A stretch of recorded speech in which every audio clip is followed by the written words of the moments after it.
Fala pessoal, você sabia que dois corpos de massas diferentes, abandonados de uma mesma altura, eles caem no solo ao mesmo tempo, quando você despreza a resistência do ar? Então curta, compartilhe, se inscreva no nosso canal e ative o sininho para receber as notificações que depois da vinheta você saberá.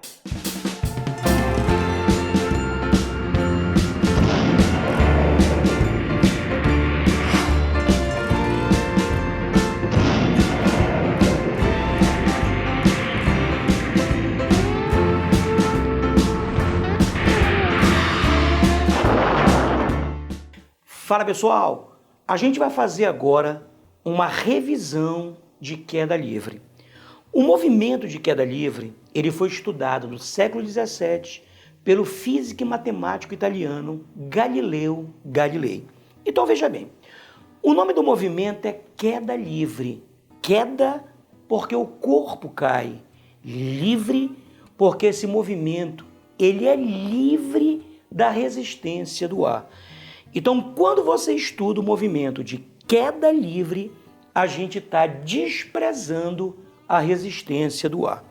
Galileu Galilei, ele descobriu que se você pegar dois objetos de massas diferentes e abandonar de uma mesma altura, se você desprezar a resistência do ar, os dois corpos cairão no solo ao mesmo tempo.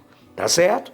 Então veja, se você pega um martelo, se você pega uma pena e se você abandona de uma mesma altura, se você despreza a resistência do ar, os dois cairão no solo exatamente ao mesmo tempo. Tudo bem? Então não esqueça, queda porque o objeto cai, livre porque é um movimento que está livre da resistência do ar. Tudo bem, pessoal? Então veja bem, nós temos aqui um objeto, de tal modo que esse objeto ele vai ser abandonado de uma certa altura em relação ao solo. Eu vou chamar essa altura de H. E como esse objeto ele foi abandonado, a velocidade inicial ela vale zero.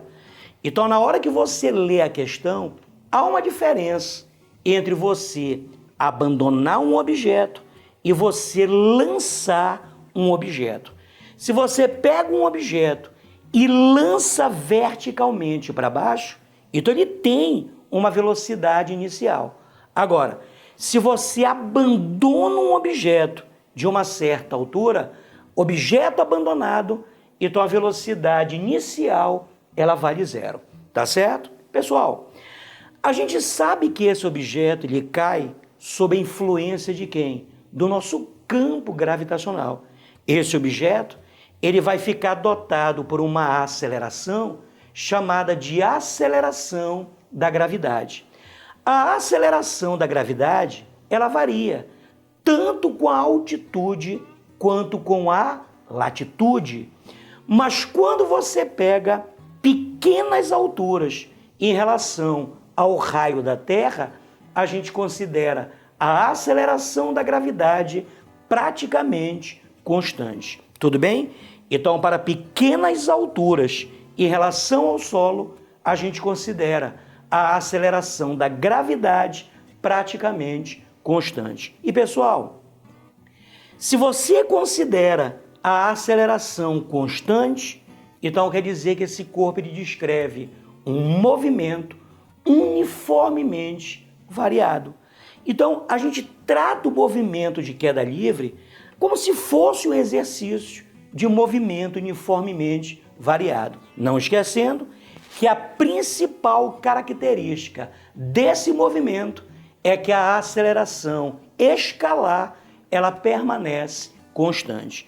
Isso quer dizer, gente, que para o movimento de queda livre você pode usar qualquer equação do movimento uniformemente variado. Pode ser equação da velocidade, pode ser equação do espaço ou pode ser a equação de Torricelli, tá certo? Eu vou pegar aqui, ó, a equação do espaço percorrido do movimento uniformemente variado. O que a gente vai fazer é pegar uma fórmula velha e dar uma roupagem diferente. De que maneira?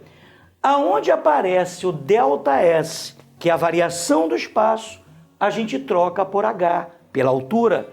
Aonde aparece o A, a gente troca pelo G, que é a aceleração da gravidade. Tudo bem? Então, se você pega a equação do espaço, basta substituir. Aonde aparece ΔS, a gente coloca o H, que é a altura de queda. A velocidade inicial, ela vale 0, já que o objeto ele foi abandonado. E aonde aparece o A, você chama de G, que é a aceleração da gravidade local, tá certo? E o tempo, gente, que esse objeto leva para atingir o solo, a gente representa pelo TQ, que é o famoso tempo de queda, tá certo? Então essa aqui, gente, foi a lei que Galileu Galilei descobriu. Ele percebeu que a altura de queda, ela não é proporcional ao tempo. A altura de queda é proporcional ao tempo ao quadrado. Leonardo, o que quer dizer isso? Se você pega uma pedra e abandona de uma certa altura, se em 1 segundo ela percorre x, quanto é que ela percorre em 2 segundos? Aí o cara pensa, poxa, em 2 segundos ele vai percorrer 2x. Não, a altura ela não é proporcional ao tempo, ela vai ser proporcional ao tempo ao quadrado. Então quer dizer que se a pedra em 1 segundo ela percorre x, em 2 segundos vai ser 2 ao quadrado, que dá 4. Então ela vai percorrer 4x. Em 3 segundos ela percorre quanto? 3 segundos. 3 ao quadrado é 9, então ela percorre uma altura de 9x, tá certo? Então a altura de queda é proporcional ao quadrado do tempo, beleza? Bom, e se você fizer manipulações matemáticas, por exemplo, posso jogar o 2 para cá multiplicando, posso jogar o g dividindo, e o quadrado em forma de raiz, daqui você tira que o tempo de queda ele vai ser a raiz quadrada de 2h sobre g, tá certo? Então essa equação é para você calcular o tempo que um objeto leva para percorrer uma certa altura. Tudo bem, pessoal? Por favor, não esqueça. Quando você despreza a resistência do ar, se você abandona 2 objetos de massas diferentes de uma mesma altura, eles vão atingir o solo ao mesmo tempo. Tudo bem, pessoal? Eu vou me afastar da tela para você dar um printzinho que a gente vai resolver aí umas 2 questões, tá certo? Bom, a gente vai resolver aqui o nosso primeiro exemplo. Então veja bem, uma pedra cai em queda livre.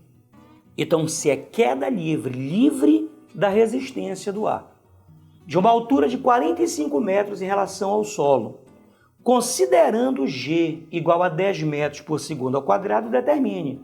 Eu quero saber no item A o tempo de queda e no item B a velocidade com que a pedra ela atinge o solo, tá certo? Então veja bem, acabamos de ver que o tempo de queda ele vai ser a raiz quadrada de 2h sobre g.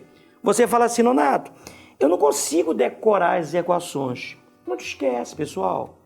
Trate o movimento de queda livre como se fosse um exercício de move, de movimento uniformemente variado.